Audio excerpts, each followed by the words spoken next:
పాలేకర్ తరగతులకు హాజరయ్యారు. దేశీ విత్తనాల మీద అవగాహన పెంచుకున్నారు. వాటిలో ఉండే పోషకాల విలువను తెలుసుకున్నారు. అందరిలా కాకుండా ప్రకృతి విధానంలో దేశీ విత్తనాలను పండించి వాటి వినియోగాన్ని కాస్త ప్రత్యేకంగా చేయాలనుకున్నారు మైహోమ్ సంస్థ నిర్వాహకులు. భారతదేశంలో ఒక్క పూరి జగన్నాథుని ఆలయంలో మాత్రమే ఒక్కో రోజు ఒక్కో వరి వంగడంతో ప్రసాదాన్ని తయారు చేస్తూ ఉంటారు. అదే సంప్రదాయాన్ని శంషాబాద్లోని చిన్నజీయర్ స్వామి ఆశ్రమంలో కూడా కొనసాగించాలన్న ఆలోచన వచ్చింది. అందుకోసం ప్రత్యేకంగా దేశీ వంగడాలను సాగు చేస్తోంది. మరి ఆ వరి క్షేత్రం విషయాలను తెలుసుకుందాం ఇవాల్టి నేలతల్లి కార్యక్రమంలో.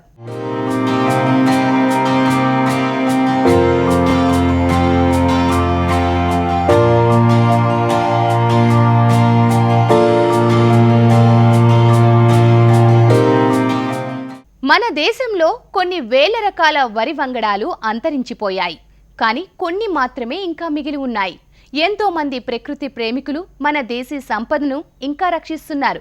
ఎందుకంటే అందులో ఉన్న పోషక విలువలు అలాంటివి. మరి అందుకే సమాజానికి తన వంతుగా ఆరోగ్యకరమైన ఆహారాన్ని అందించాలని ప్రత్యేకంగా దేశీ విత్తనాలను సాగు చేయిస్తున్నారు. అందుకోసం ఒకటి కాదు రెండు కాదు ఏకంగా 293 రకాల వరి వంగడాలను సేకరించారు. పూర్తి ప్రకృతి విధానంలో వీటిని పండిస్తున్నారు. నమస్కారం అండి, నా పేరు వచ్చేసి రాఘవేంద్ర. నేను వచ్చేసి మైహోమ్ గ్రూప్ ఆఫ్ ఇండస్ట్రీస్లో లైజనింగ్ అసిస్టెంట్గా వర్క్ చేసేవాడిని. ఆ క్రమంలో ఒకరోజు విజయరామ్ గారు మా సార్ని కలవడానికని మా ఆఫీస్కి వచ్చారండి. అనుకోకుండా అక్కడ ముఖ పరిచయం ఏర్పడింది సార్తో. వారిని తీసుకెళ్ళి మేము ఆ గురుగారు అయినట్టు జగపతిరావు గారికి పరిచయం చేయడం జరిగింది. ఆ రోజు మా గురుగారు తీసుకున్న నిర్ణయం ఏంటంటే, గత సంవత్సరం మార్చిలో సుభాష్ పాలేకర్ గారు స్వామీజీ ఆశ్రమం దగ్గర 7 రోజులు రైతు మేళ కార్యక్రమం ఒకటి ఏర్పాటు చేశారు. దానికి గాను సహాయ సహకారాల కోసం మా గురుగారిని ల్యాండ్ ఒకటి కేటాయించి దానికి కావాల్సిన వసతుల్ని కల్పించమని చెప్పి అడిగారు అన్నట్టుగా. అందుకని మా సార్ ఒప్పుకున్నారు. ఆ రోజు ఒప్పుకొని ఈ క్షేత్రం అప్పచెప్పారండి. ఈ క్షేత్రం వచ్చేసి 14 ఎకరాల్లో ఉంది. అందులో వచ్చేసి జామ, సపోటా, మామిడి మరియు కూరగాయలు అన్ని వెరైటీస్, వాటితో పాటుగా దేశీ వరి విత్తనాలు. ముఖ్యంగా మేలో పాలేకర్ గారు వచ్చినప్పటికీ ఆ మీటింగ్ కనెక్ట్ చేయడానికి ఈ ల్యాండ్తో పాటు నన్ను అటాచ్మెంట్ చేసిన తర్వాత ఆ ప్రోగ్రామ్ 7 days ప్రోగ్రాంలో నేను కూడా పాల్గొనాల్సి వచ్చింది. సో అక్కడ పాలేకర్ గారు క్లాసెస్ విన్న తర్వాత దేశీ విత్తనాల మీద ఉన్న అవగాహన, దేశీ విత్తనాలతో వచ్చే పోషక విలువలు, వాటి మీద అవగాహన పూర్తి స్థాయిలో నేను అర్థం చేసుకుని విజయరామ్ గారి వారి శిష్యుల ద్వారా సహాయ సహకారాలు తీసుకొని మొదట స్టార్ట్ చేసాము. మేము లాస్ట్ ఇయర్ వచ్చేసి 230 వెరైటీస్ చేసాం. అంటే అప్పటికి వాళ్ళ దగ్గర వచ్చేసి మేము 10 grams 5 grams అట్లా తెచ్చుకున్నాం అన్నట్టు. మేము డెవలప్ చేస్తామన్న హోప్తో మా సార్ కూడా ఫుల్ ఫ్లెడ్జ్గా సపోర్ట్ చేశారు. ఏదైనా సరే ఆర్గానిక్లో చేద్దాం, నలుగురు ఉపయోగపడేది కనుక అందరి ఆరోగ్యాలు దృష్టిలో పెట్టుకొని చేయాల్సిన కార్యక్రమం, మంచి కార్యక్రమం కనుక వారి బిజినెస్లో ఎంత బిజీగా ఉన్నప్పటికీ కూడా వ్యవసాయానికి వారంలో ఒకరోజు కేటాయిస్తూ ఉంటారు జగపతిరావు గారు. వారిచ్చిన ఈ ప్రోత్సాహంతోనే మేము ఇక్కడ దాకా ఈ వర్క్ చేస్తూ ఉన్నాం. అయితేను అందరిలా కాకుండా మామూలుగా ఏదో ఒక రకం తీసుకొచ్చుకొని పండించడం అనే కాన్సెప్ట్ కాకుండా మనమంటూ ఒక ప్రత్యేకతంగా ఏదైనా చేయకూడదు అన్న ఆలోచన మాకు సార్ దృష్టిలో పడితే, భారతదేశం మొత్తంలో ఒక పూరి జగన్నాథ్ టెంపుల్లో మాత్రమే 365 రోజులు ఒక్కో రకమైన రైస్తో ప్రసాదం పెడుతున్నారని తెలిసి, అది మన దగ్గర మనం ఎందుకు చేయకూడదు అనే ఒక ఆలోచన స్టార్ట్ అయింది సార్కి.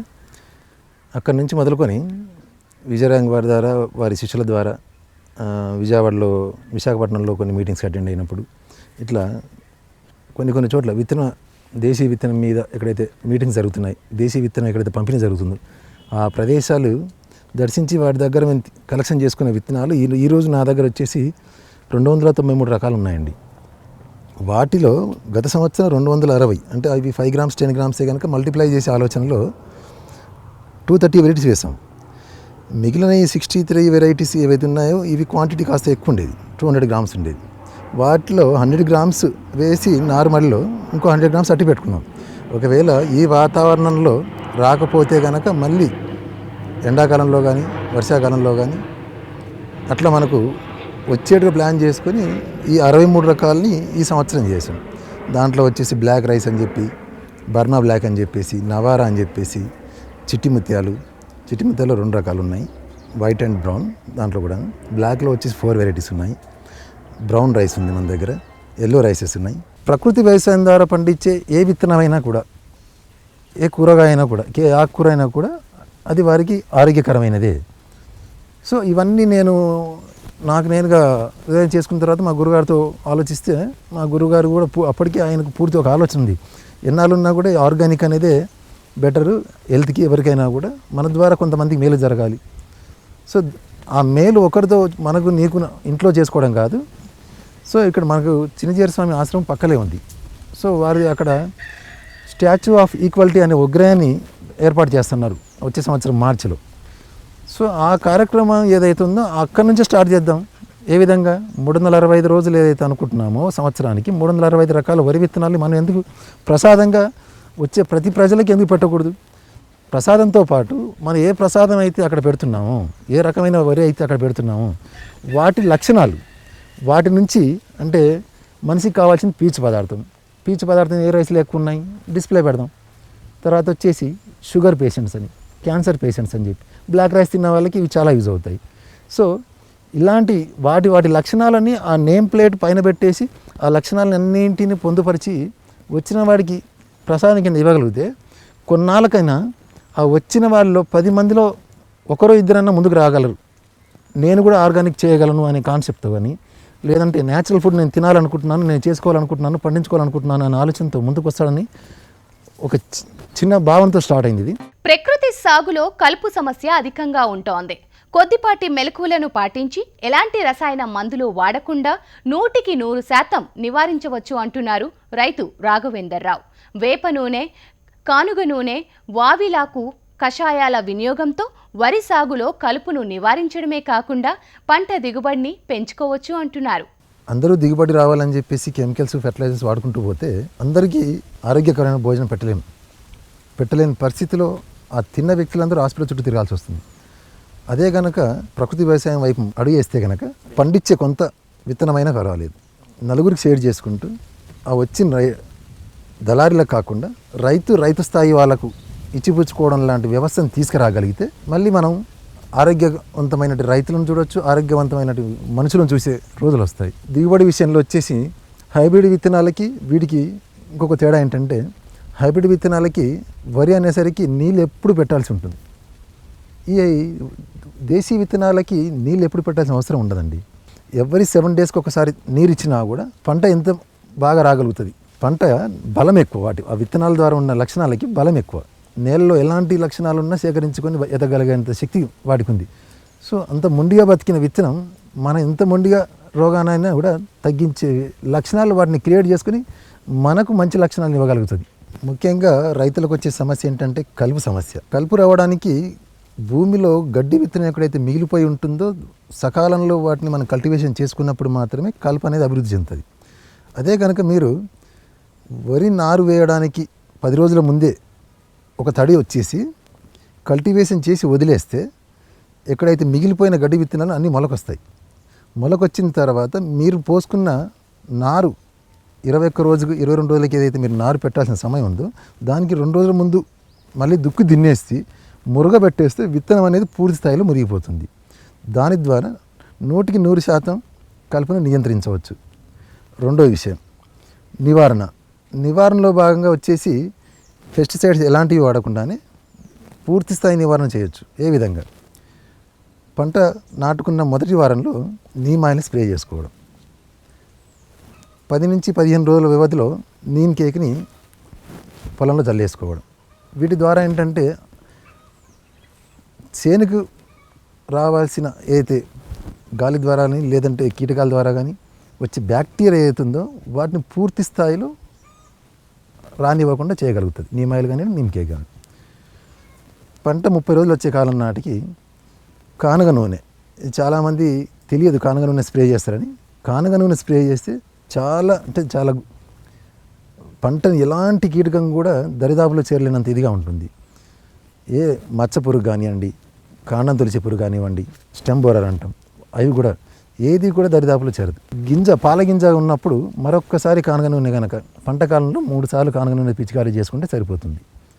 ఈ మధ్యలో మీకు ఎక్కడైనా తేడా అనిపిస్తే ఒక్కసారి వేప నూనె, వేడి చేసిన వేప నూనె కనుక ఒక 20 లీటర్లకి ఒక 40 ml వేస్తే సరిపోతుంది. కానగ నూనె కానివ్వండి, లేదంటే వేప నూనె కానివ్వండి. ఇంతకు మించి నేను ఇంకేం వాడలేదు. నేను నా క్షేత్రంలో చేశాను, వాటి ద్వారా నేను లాభం పొందాను కనుక చెప్పగలుగుతున్నాను. కానగ నూనె మామూలుగా షాపులో కూడా దొరుకుతూ ఉంటుంది. చాలామంది ఫర్టిలైజర్ షాపులో అనుకుంటారు. ఫర్టిలైజర్ షాప్ వెళ్ళాల్సిన అవసరం లేదు. మామూలు స్థాయి కిరాణా షాపులో కూడా కానగ నూనె దొరుకుతూ ఉంటుంది. ఒక 40 ml కానగ నూనెని 20 లీటర్ల నీటిలో కలిపేసి స్ప్రే చేసుకుంటే చాలా అద్భుతంగా పనిచేస్తుంది. రెండోది, వీటితో పాటు వావిలాకు కషాయం. మనం చూస్తూనే ఉంటాం పొద్దున్న లేస్తే, మన పల్లెటూళ్ళలో కానివ్వండి, ఊళ్ళల్లో కానివ్వండి, లేదా మన కంపౌండ్ చుట్టుముట్టు కానీ ఎక్కడో ఒక చెట్టు ఉంటుంది. ఆ వావిలాకుని 5 లీటర్ల వావిలాకిని ఒక 20 లీటర్స్ వాటర్, 10 లీటర్స్ గోమూత్రం కలిపేసి బాయిల్ చేసేసి దాని 1 లీటర్ కషాయాన్ని 20 లీటర్ల నీటిలో కలిపి స్ప్రే చేసినా కూడా చాలా అద్భుతమైన లక్షణాలు కనిపిస్తూ ఉన్నాయి. రైతుకి ఈ విధమైన లాభాలు బయట ఫర్టిలైజర్ వాడకుండానే వేప నూనె, కానగ నూనె, వావిలాకు కషాయం ఈ మూడింటి ద్వారా వరి పంటకి ఎలాంటి ఇబ్బంది లేకుండా కూడా మేనేజ్ చేయొచ్చు. కేవలం దేశీ వరి వంగడాలనే కాదు, ప్రకృతి విధానంలో కూరగాయలను పండిస్తున్నారు. వీటి సాగులో కూడా సహజ మల్చింగ్ పద్ధతులను పాటిస్తున్నారు. తక్కువ నీటితో, తక్కువ మంది కూలీలతో పంటలు పండిస్తున్నారు. ఆరోగ్యకరమైన, నాణ్యమైన ఉత్పత్తే లక్ష్యంగా ముందుకు సాగుతున్నారు. కేవలం వరే కాకుండా ఆర్గానిక్లో నేను కూరగాయలు కూడా పండిస్తున్నానండి. ఒకటి టమాటో, మిర్చి, బెండకాయ, గోరుచిక్కుడు, ఆలుగడ్డ, చామగడ్డ, వీటితో పాటు పందిర్లు, పుట్లకాయ, కాకరకాయ, బీరకాయ, నేల మీద పప్పుదోస, గుమ్మడికాయ, ఇవన్నీ వేస్తున్నామండి. వీటిలో కూడా కలుపు నివారణకి ముఖ్యంగా నేను చేస్తుంది ఏంటంటే, గత సంవత్సరం నేను మొదలుపెట్టినప్పుడు ఇక్కడ పక్క పొలం వాళ్ళు విపరీతమైన ఫర్టిలైజర్ వాడేవాళ్ళు. అది నా పొలం మీద ప్రభావం చూపించేది. వాటి నివారణ ఏం చేద్దామన్న ఆలోచనతో చెరుకు గుర్తొచ్చింది నాకు. ఏపుగా పెరుగుతుంది, అటువైపు నుంచి వచ్చి ఏది కూడా నా వైపు రాదు అనే ఆలోచనతో చెరుకు వేసుకున్నాను. బౌండరీ వైపు అంతా, నీటి వైపు అయితే వాళ్ళు ఫస్ట్ సైడ్ వాడుతున్నారు, ఆ వైపు అంతా నేను చెరుకు వేసుకున్నాను. ఆ చెరుకు నేను ఇక్కడ వాడకుండా చెరుకుని అంతా అయ్యేంత వరకు ఉంచేసుకొని ఆ పంట అయిన తర్వాత, చెరుకును కోసిన తర్వాత వచ్చే ఆకులు చెరుకు ద్వారా చివర్లు అన్నీ కట్ చేసిన తర్వాత వాటిని నేను టమాటాలో కానివ్వండి, మిర్చిలో కానివ్వండి, కూరగాయలు అన్నిట్లోనూ మల్చింగ్ విధానం చేసేసుకున్నాను. ఎక్కడ కూడా కలుపు రాకుండా. వాటి ద్వారా ఏంటంటే నాకు వారానికి అయ్యే ఖర్చు 10,000 ఏదైతే అవుతుందో ఆ 10,000ని నేను సేవ్ చేయగలుగుతున్నాను ఈరోజు.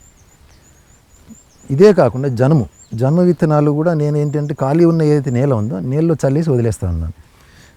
అది ఫ్లవర్ వచ్చేంత వరకు వెయిట్ చేసి, ఫ్లవర్ వచ్చిన తర్వాత దాన్ని కూడా కట్ చేసేసి నేను మల్చింగ్ కింద కూరగాయలు వాడుకుంటున్నాను. మల్చింగ్ చేయడం వల్ల డ్రిప్ ఇరిగేషన్ ద్వారా వాటర్ ఇస్తున్నాను నేను. సో అంత ముందుకు వాటర్ ఇచ్చే విధానానికి ఇప్పుడు డ్రిప్ ఇరిగేషన్ ద్వారా ఇచ్చేదానికి తేడా అంటే వాటర్ సేవ్ చేయాలి. ఇప్పుడున్న పరిస్థితులకు వర్షాలు లేవు. వర్షాలు లేని దానికి ఉన్న వాటర్ని మాత్రమే అన్ని రకాలు పండించాలి అనే కాన్సెప్ట్తో మల్చింగ్ పెట్టుకున్నాను. మల్చింగ్ ద్వారా ఏంటంటే డైరెక్ట్ సూర్యకిరణాలు ఏవైతే ఉన్నాయో భూమిని తాకి డ్రై అవ్వకుండాను మల్చింగ్ చేసిన చెత్త మీద ఉంటుంది. ఆ కింద తేమ ఏర్పడుతుంది. మనం ఇచ్చే కొద్దిపాటి వాటర్ కూడా వాటికి ఎక్కువ సేవ్ అవుతుంది. ఏ మొక్క కూడా నీరు తాగదు, వాటికి నీరు తేమ మాత్రమే కావాలి. ఆ తేమను డ్రై అవ్వకుండా మనం మెయింటైన్ చేయగలిగితే మొక్క హెల్తీగా ఉండగలుగుతుంది. కేవలం వరి కూరగాయలు కాకుండానే పప్పాయి, అరటి, సపోటా, జామ, మామిడి, వీటితో పాటు దొండ, ప్రతి ఒక్కటి కూడా మా క్షేత్రంలో పండించుకుంటున్నాం. బయట నుంచి ఏది కొనకూడదని ఒక ఉద్దేశం. అది కూడా ప్రతిదీ ఆర్గానిక్లో పండించింది మాత్రమే, ఆరోగ్యవంతమైనది, ఆరోగ్యకరమైనది మాత్రమే అనే కాన్సెప్ట్తో పెట్టుకున్నాం. 8 రకాల అరటిని కూడా డెవలప్ చేస్తూ ఉన్నాం. అందులో తెల్ల చక్కెరకేళి అని చెప్పి, కర్పూర చక్కెరకేళి అని చెప్పి, కూరారెటి, అమృతపాలి, వీటితో పాటు మరొక 4. ఏలూరు నుంచి పిలకలు తీసుకొచ్చుకున్నాను. పిలకలు తెచ్చుకొని మాకు క్షేత్రంలో మేమే దాన్ని ప్రత్యేకమైన ఏది లేదు. మాకేదైతే వేస్ట్ ఆఫ్ ల్యాండ్ అనుకుంటున్నాము, ఎక్సెస్ అనుకుంటున్నాము, ఈ 14 ఎకరాల్లో ఒక చివర అనుకుంటున్నాము. ఆ చివరిని కాలువల కింద చేసేసుకొని మరియు గట్లెంబడి బౌండరీ కింద వాటి నీళ్ళు ఎక్కడి నుంచి అయితే ప్రవాహం అవుతుందో కాల ద్వారా ఆ ప్లేస్లో వేసుకొని వాటి ద్వారా వచ్చే ఏవైతే ఫలాలు ఉన్నాయో అవి మేము ఈరోజు స్వీకరిస్తూ ఉన్నాం. దానితో పాటు ఇంకా మునగ గురించి చెప్పాల్సిన అవసరం లేదనుకుంటా. ఎందుకంటే మునగలో ఉన్నన్ని లక్షణాలు ఇంకే ఆకులో కానివ్వండి, కాయలో కానివ్వండి, కూరల్లో కానివ్వండి, పొడుల్లో కానివ్వండి ఈరోజు ప్రతి టేబుల్ మీద కూడా మునగాకు సంబంధించిన ఎంతో కొంత మనం రోజు చూస్తూనే ఉన్నాం మార్కెట్లో.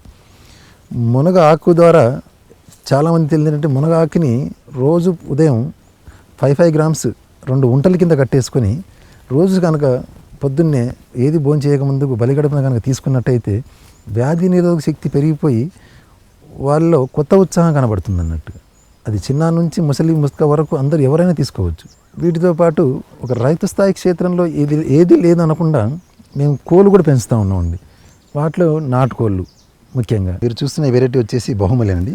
వీటిని రెడ్ రైస్ కూడా అంటుంటారు. వీటిలో ముఖ్య లక్షణాలు ఏంటంటే కాలేయ వ్యాధి, క్యాన్సర్ వ్యాధి, తర్వాత వచ్చేసి గుండె వ్యాధి, షుగర్ పేషెంట్లు ప్రతి ఒక్కరు తినదగింది. ఎందుకంటే వీటిలో పీచు పదార్థం అధికంగా ఉంటుంది. పీచు పదార్థం అధికంగా ఉన్న ఏ విత్తనం అయినా కూడా వ్యాధి నిరోధక శక్తిని పెంచి ఆరోగ్యవంతంగా జీవించడానికి ఉపయోగపడే లక్షణాలు ఉంటాయి అన్నట్టుగా. ఇది వచ్చేసి 120 నుంచి 130 రోజుల పంటకాలం అండి. దీన్ని పెట్టినప్పుడు మేము వీటిని 1-2 పిలకల కిందే పెట్టాం.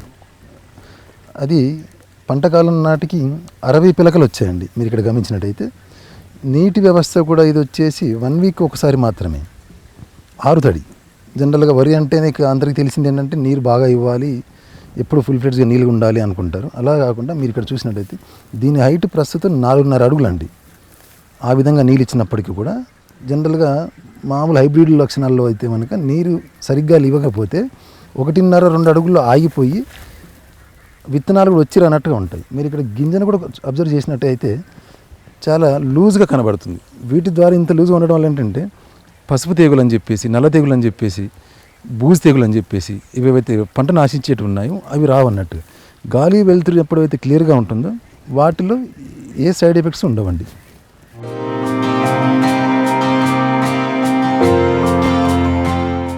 ఈ రకం పేరు వచ్చేసి హాలాబట్టి అండి. ఇది కూడా 4.5 అడుగు పెరుగుతుంది. దీని వయసు కూడా వచ్చేసి 130 రోజులండి. గింజ మారుతున్న క్రమం పాలకంకి నుంచి బయటకు వచ్చే నాటికి 3 రకాలైన కలర్లు మారుతూ ఉందండి. ఇది మొదట ఆకుపచ్చ కలర్లోంచి, తర్వాత కాఫీ కలర్లోంచి, ఆ తర్వాత బ్రౌన్ కలర్లోకి. గింజ చూసినట్టయితే గింజ విడత ఎక్కువగా ఉండి మధ్యలో లైన్ ఉంటుందండి. వీటిలో కూడా పీచు పదార్థం ఎక్కువ. ఈ లక్షణాల్లో కూడా మీరు ఇక్కడ అబ్జర్వ్ చేసినట్టయితే మేము పెట్టిన నాటికి 1-2 కర్రలు మాత్రమే పెట్టామండి. ఎంత స్ట్రెంత్గా ఉందో మీరు అబ్జర్వ్ చేయొచ్చు. ఇక్కడ వీటికి ఇచ్చింది పంటకాలం నాటికి 3 సార్లు జీవామృతం మాత్రమే. మరే ఇతరమైన ఫెర్టిలైజర్స్ కానీ ఏది కానీ వాడలేదండి. ఇక్కడ చూసినట్టయితే మీకు 40-45 వరకు పిలకలు ఉంటాయండి. నీటి సాంద్రత అబ్జర్వ్ చేసినట్టయితే వారం కింద ఇచ్చామండి. మళ్ళీ ఈ వారంలో మళ్ళీ తడిస్తాం. ఇట్లా 6 తడిలో కూడా ఇంత స్ట్రెంత్ ఎక్కువ బలంగా ఉండే వరి పంటను మనం ఈ ప్రకృతి వ్యవసాయంలో మాత్రమే సాధ్యమవుతుందండి.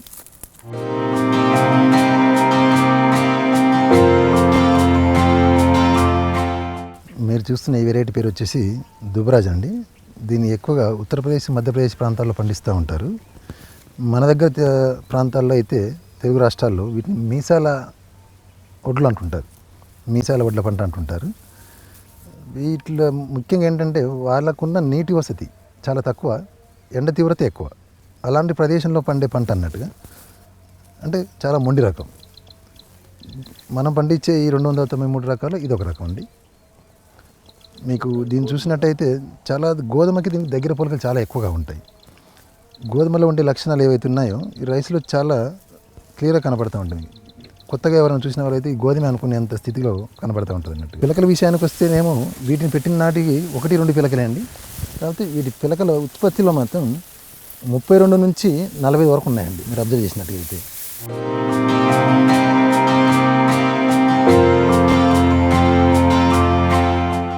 మీరు చూస్తున్న ఈ వెరైటీ వచ్చేసి చిట్టి ముత్యాలండి. అంటే ఇవాళ రేపు జనాల పోకడకి బిర్యానీ అంటేనే బాస్మతి రైస్.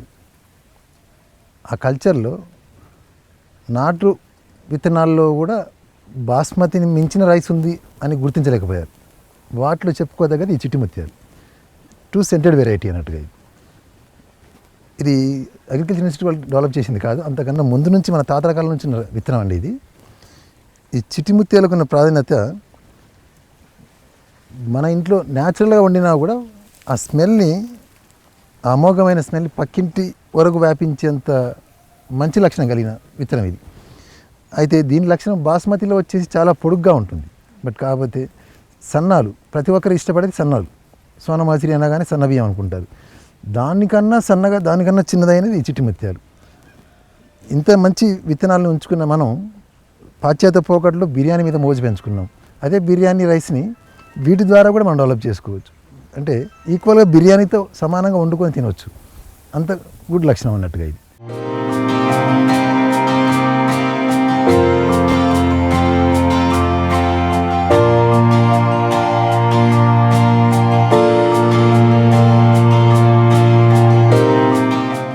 ప్రతి ఒక్క రైతు కూడా ఈ స్థాయిలో ఆలోచించి వారి క్షేత్రాల్లో ప్రకృతి వ్యవసాయాన్ని మొదలుపెట్టి మొదటి అడుగు వాళ్ళ ఇంటితో మొదలయ్యి మీ పక్కలున్న మరో నలుగురికి వాటి గురించి వివరిస్తూ వాటికి ఉన్న లక్షణాలని, తర్వాత వాటి వల్ల వచ్చే ప్రయోజనాల్ని వాళ్ళకి చెబుతూ, వీలైతే మీకు కుదిరితే కొన్ని విత్తనాలని వాళ్ళకి మీ ద్వారా వారికి ఇచ్చి ప్రోత్సహించి మీ చుట్టూ ఉన్న విలేజెస్ కావచ్చు, ద్వారా దాని చుట్టూ నాగరికతను మళ్ళీ న్యాచురల్ వ్యవసాయంలోకి తీసుకురాగలిగితే అంతకు మించిన మంచి ఉద్దేశం ఇంకొకటి లేదని నేను భావిస్తూ ఉన్నాను.